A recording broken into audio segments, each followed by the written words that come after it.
Сега, докъде може да достигне наглостта на крадците? Кореспондентите на Календар разказват случаи от Нова Загора.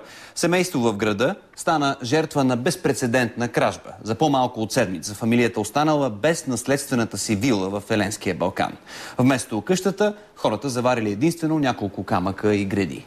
Въпреки че нямат надежда да върнат имота си, семейството подало жалба в полицията. Според униформените, организираната група разфасовала дома на хората, за да продаде качествения материал, от който е направена сградата. Още за случая от Кремена Недялкова и Пламен Петков.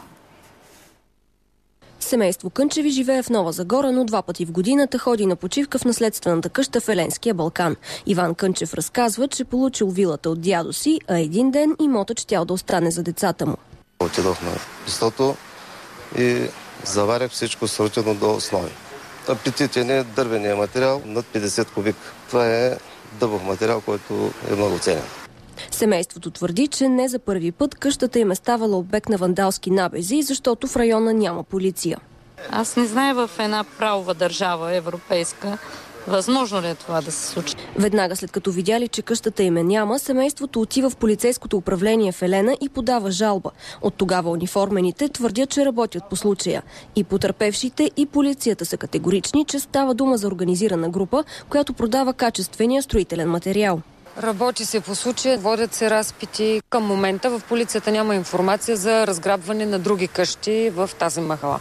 От полицията увериха, че по случая вече има заподозрени. След наша проверка се оказа, че това далеч не е първия подобен грабеж. В района на Еленския Балкан се добива качествен камък и греди още от миналия век. С тези материали са градени повечето къщи тук. През последните години обаче много постройки буквално изчезват. В живописния Еленски Балкан има над 80 махали.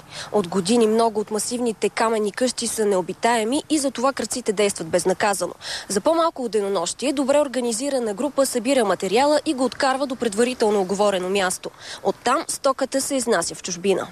От полицията твърдят, че има шанс да разкрият извършителите. Едва ли обаче те ще бъдат наказани, защото свидетели няма и престъпленията не могат да бъдат доказани. Календар продължава.